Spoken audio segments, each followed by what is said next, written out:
Because the Promised Messiah ﷺ goes further on, when he not only just explains that there are three different stages of man's development or progression, and not only does he speak about the sources from which they come from, but also he speaks about the reform of each of the three.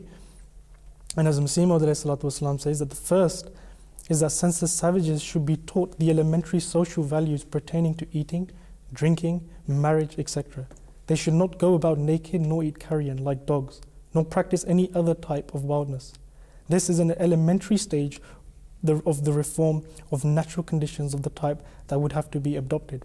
For instance, if it is desired to teach a savage from Port Blair the elementary ways of human behavior. So this is the very first stage, as we've mentioned, the physical state.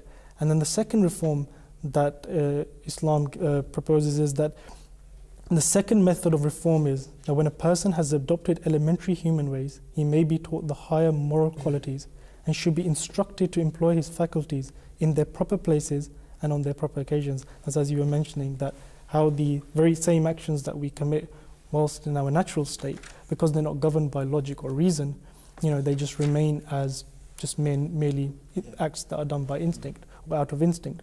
But the moment they're governed by logic, reason, they become very basic, elementary moral actions.